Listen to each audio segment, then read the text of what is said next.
Hello everyone, back tuning into today's first video, doing the second summer 2019 Analogues update for today's first video. So we're going to be looking at winter to summer analogues for this second update. Last week we looked at February data in particular, so specific February CT and also February precipitation, and we looked for past years that was similar. And then the summers, but followed those Februarys. But now we're going to look at the entire winter overall in terms of the Central England temperature and also England and Wales precipitation. We're going to come up with the best matches that we can find for this winter, and then we will look at the summers that followed those winters. So quite an interesting update, this one, and I'll get on with it for you very, very shortly. Just to say a big thank you to our Analogues guru, James Ackrill. So James has been poring over the data, been poring over the evidence, and has got these analogues together for us. So as ever, big thank you to James for doing that and for getting our analogues together. I just don't have the time to get the analogues together myself. So big thank you to Analogues guru, James Ackrill. Big thank you to Richard Trott as well, for providing us with this very nice image that we're starting the summer updates with. And just say the video is going to be quite a long video, so you can't watch it all in one go. Then don't worry, you'll be able to come back to your website and watch the video whenever you want. It's going to be placed on the summer updates page with a written summary later on.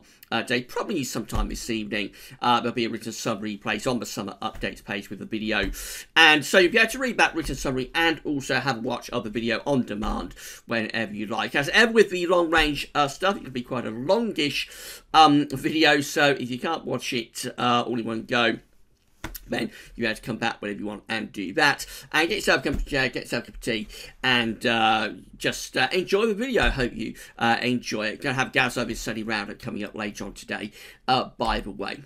So let's start with the CT then. So this is how the overall UK temperature anomaly comes out for the winter of 2018-19. It's a very mild winter, of course, particularly warm through the CT region. So from Wales in towards the Midlands, also Northern Ireland, that's where the highest temperature anomalies to average occur. The winter central temperature for this winter 2018-19 was 5.9. That's a pretty high CET, and it does of course narrow down our range of years a little bit to go at. So what we're going to start off with is just putting all of the years together that have winter CETs of 5.5 or more. I'm going to see what the summer months and the summers were like that followed those years. So we've got quite a wide range of years. We begin at 1863. And we go all the way down to 2007, so quite a few years mixed in. And if we look at the Junes, this is how the Junes are coming out when we have summers following winters with CETs of 5.5 or more. So in June, we tend to have an area of above average heights to our north and northwest, but it is quite a weak area of above average heights, not a particularly strong blocking feature, with below average heights kind of like to the south and to the southeast. So probably a coolish signal for June. I'm not sure it would be overly unsettled. There's no particular sign of the Atlantic being unleashed there, so I'm not sure it would be a particularly unsettled scenario. Probably quite cool, probably fairly dryish perhaps. This is how the Julys look when we have the CT for the winter coming out at 5.5 degrees or more. So for the Julys, it's a more unsettled signal, really. That trough deepens close to the country, kind of like over and to the east of the country. Quite a deep trough of low pressure sets up then, and we tend to set the jet stream a little bit like that. So I think more unsettled signal for July compared to June, interestingly, when we have a winter CET of 5.5 degrees or more. And then August looks like that. So the trough of below average heights in August tends to get pushed off away to our east. We tend to get more in the way of high pressure out to the northwest.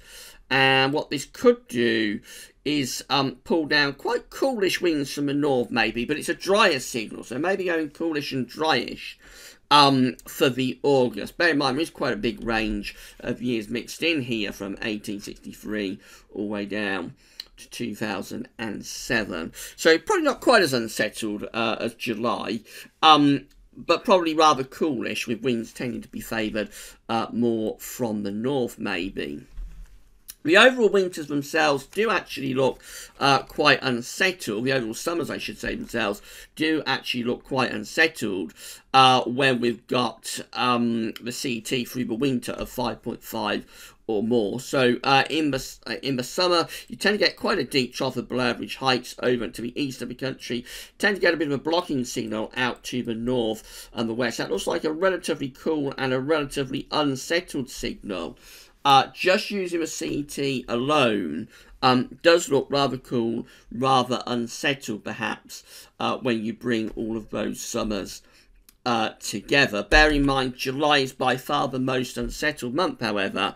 June and August nowhere near as unsettled, but all three summer months do look quite cool.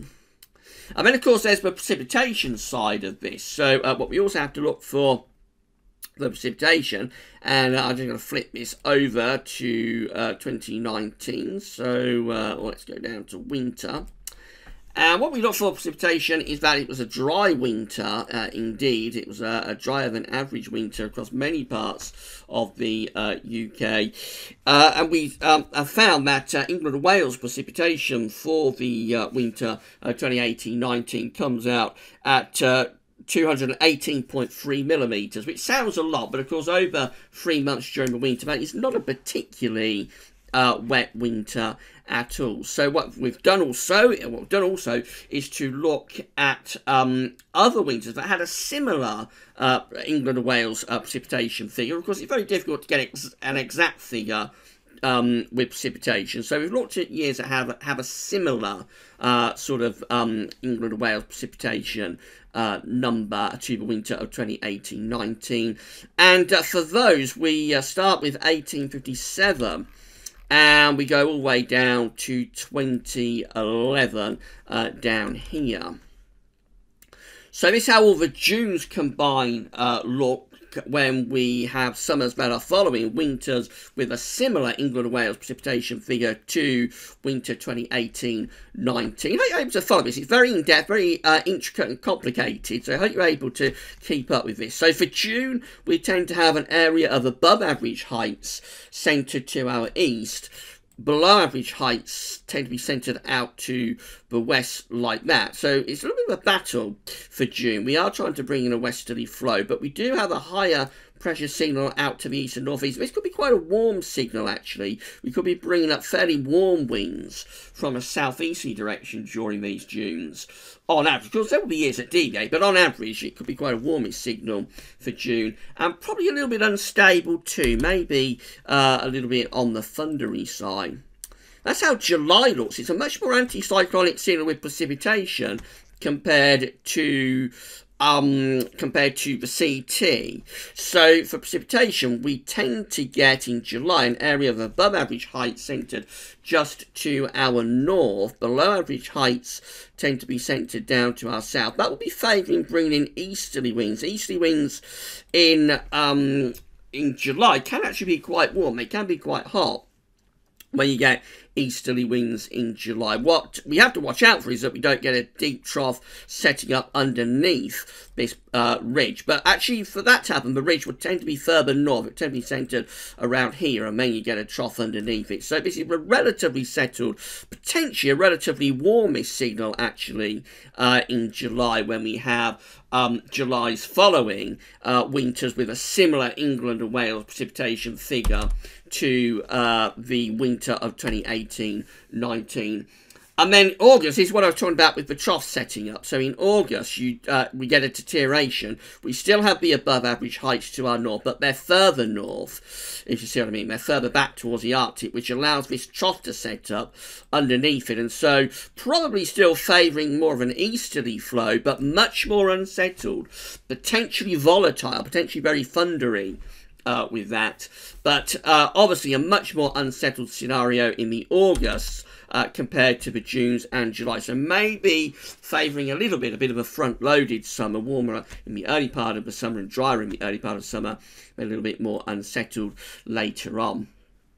Putting it all together, this is how the summers themselves are looking when we're following winters with a similar England and Wales precipitation figure to what we recorded in the winter of 2018-19. Remember, it was 218.3 millimetres, the total England and Wales precipitation that we recorded during winter of 2018-19. So it probably looks a little bit more dramatic than it is actually. So we do see that we've got a blocking feature up to our north. We do see that we have the below average heights to our south. But remember, we looked at month by month breakdowns, and it's really August that's skewering that quite a lot. Actually, June and July are nowhere near that dramatic. June and July probably favour to be fairly warmish and not overly unsettled months. And then it all goes rather more unsettled, or it goes a lot more unsettled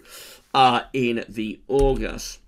So what I'm going to do after that, so that's just going through CET and precipitation. But what I'm going to do really for this is to bring both of them together. So I've got to combine winter CET, and I'm going to combine winter precipitation, and try to come up with the best years that match 2018-19. That's what we're going to do in the second half of the video. So I'm going to pause the video there. I'm going to get rest of the charts loaded up, and then we will be back. We'll go through those individual years that are the best years we think in terms of the CET and precipitation combined to the winter of 2018-19. So I'll pause the video there, get yourself a cup of tea and a couple of biscuits, and we'll meet back in around 2 minutes' time.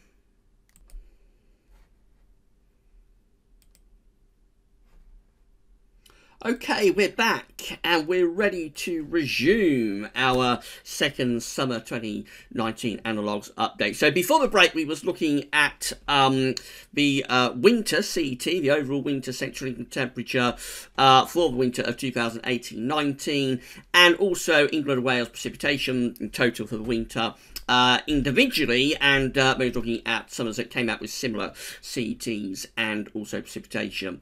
What we're going to look at now, however, is putting it all together. So we've got to bring together the winter central England temperature with the England and Wales precipitation to find the best winters that are matching the winter of 2018-19, and then we'll have a look at the summers that followed them. It sounds very complicated. Hopefully it'll be more straightforward as we go along.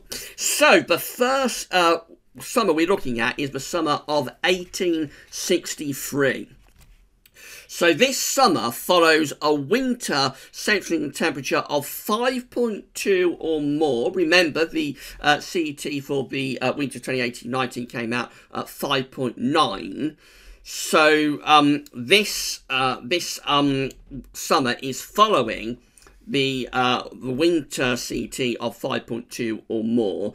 And this winter also, the winter that precedes this summer, it also had an England and Wales precipitation of less than 250 millimetres. So I hope you're able to understand what we're trying to do here. It's the summer of 1863, and this is how it looks. It has an area of above average heights up to the north, below average heights to our south, and also to the east. The summer of 1863 is relatively settled summer. It has the jet stream going down there.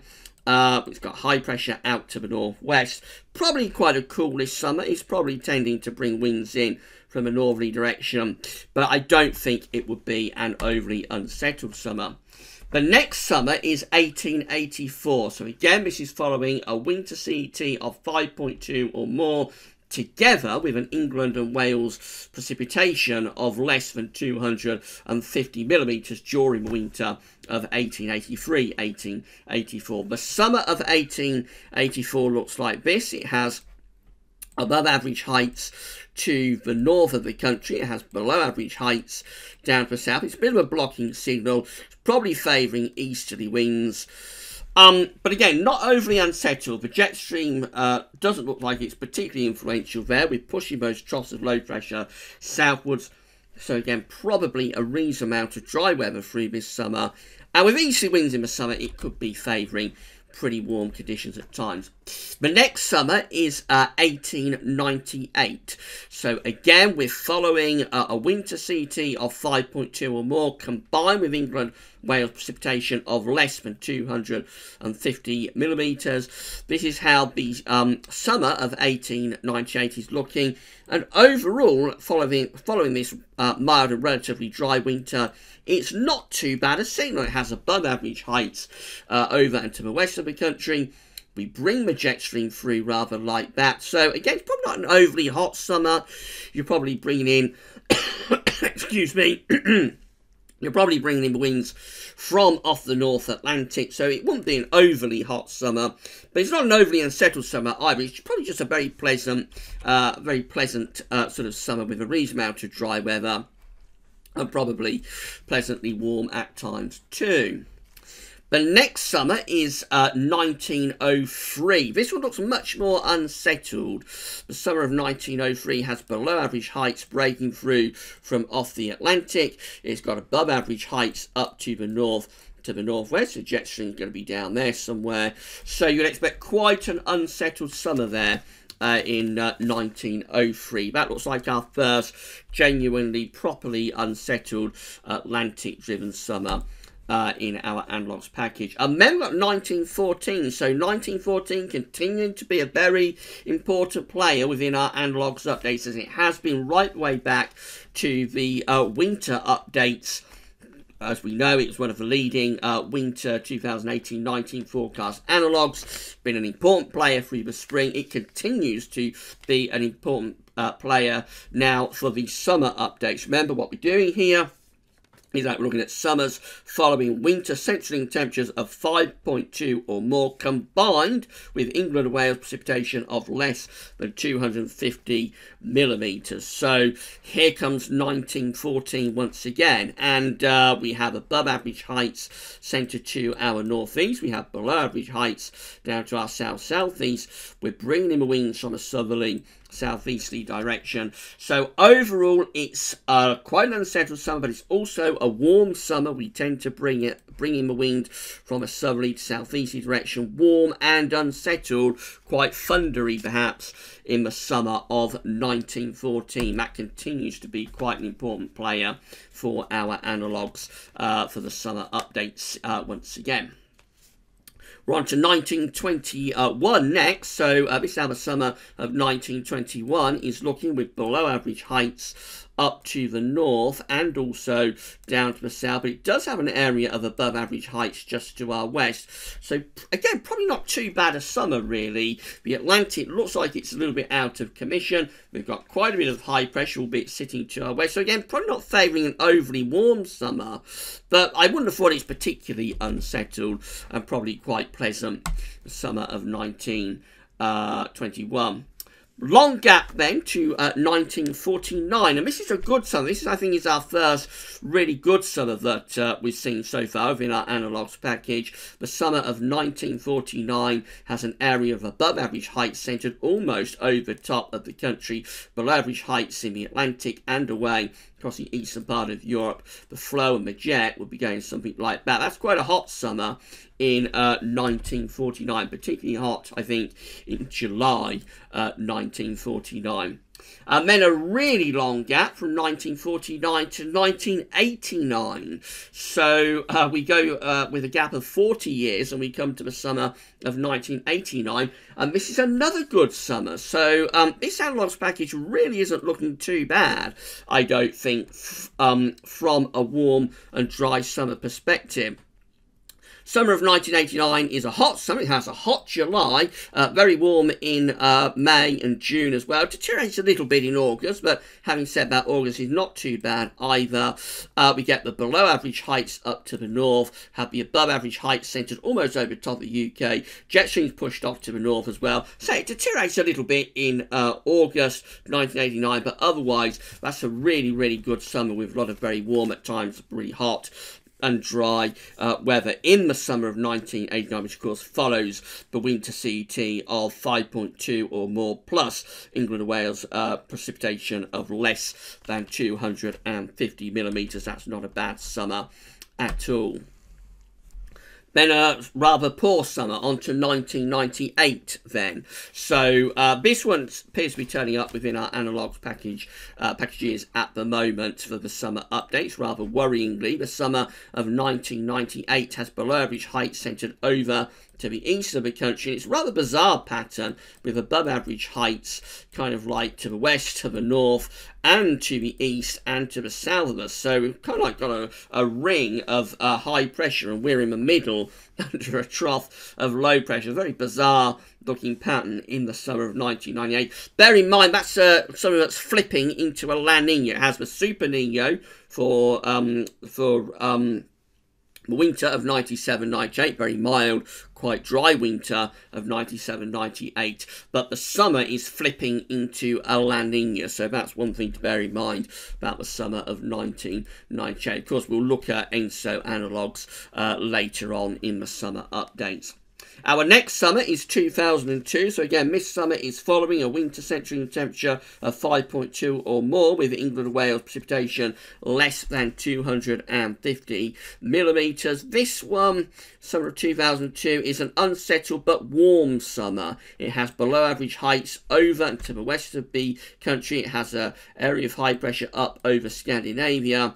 Flow and the jet is doing something like that. So we bring up pretty warm air from the south quite often through this summer. It's a very muggy, very humid summer, but also quite unstable, quite unsettled, with regular bouts of rain and thunderstorms. There's a particular hot spell late July of 2002, but that rapidly breaks down into thunder. And then the final summer that we've been able to come up with is the summer of 2005. So the summer of 2005 again is following a winter central temperature of 5.2 or more, plus combined with England and Wales precipitation of less than 250 millimetres, making it a relatively close match to the winter that we have just experienced in terms of CET totals and precipitation totals, if not in terms of the overall pattern.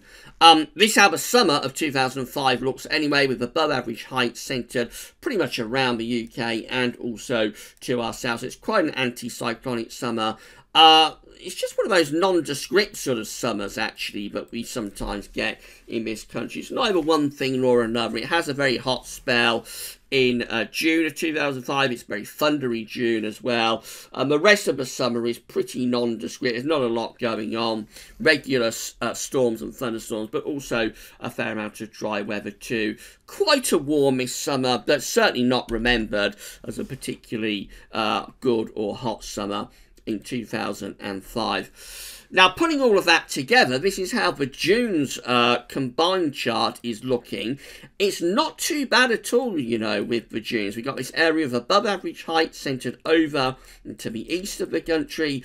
Below average heights tend to be centred to our south, so quite an unsettled signal for southern Europe. But for us, we tend to have a ridge quite close to us, so a relatively warm and relatively dry signal, really, in the Junes. That doesn't look too bad a signal at all for the Junes. The Julys look like that.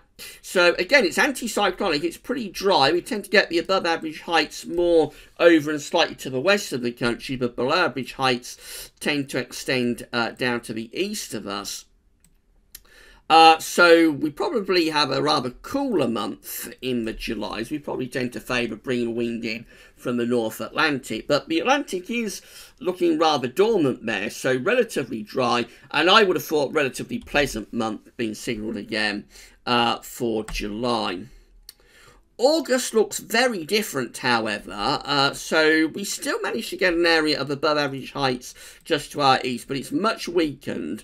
Below average heights sort of deeper in the Atlantic and also to our east. So I think with the August, we probably start favouring more unsettled conditions beginning to break through, although it's not definitive. It's not a definitively unsettled signal that we have here with these August. So overall, again, probably not too bad from an August and summer perspective. Finally, bringing it all together, this is how we're looking when we have these summers that are following winter CTs of 5.2 or more, and England and Wales precipitation of less than 250 millimetres. We tend to get an area of above average heights very close to the country, with below average heights tending to be favoured to be to our south.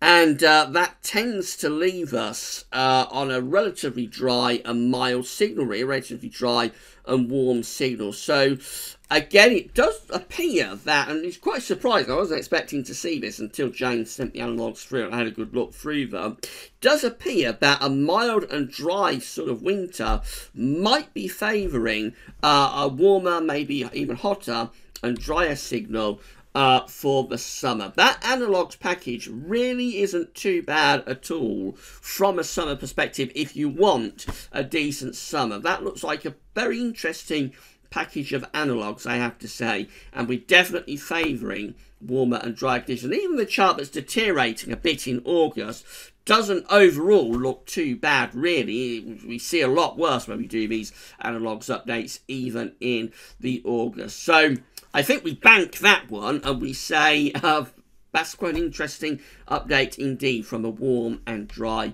summer perspective, where you combine CT and also precipitation through the winter together. Right, so that's pretty much everything for the winter analogues. We looked at February last week. We've looked at the full winter analogues for this summer update. We'll go on to something else next week for the third summer 2019 update. So there'll be another update next week. The summer 2019 forecast is penciled in for the end of May. Not sure the exact date. It's possibly around the 26th of May. It'll be the last Sunday in May. So that's when we've got the summer 2019 forecast penciled in for. So got a long way to go yet, although that's an interesting package of analogues that we've had today. We've got to wait to see whether any further analogues do support that. Right, so third analogues update next week. We'll be back later on this afternoon with Bigasworthy's study roundup, and this video will be placed on the summer 2019 updates and forecast page with a written summary, just going over everything that we discuss in the video. But that's all for now, and thanks for watching.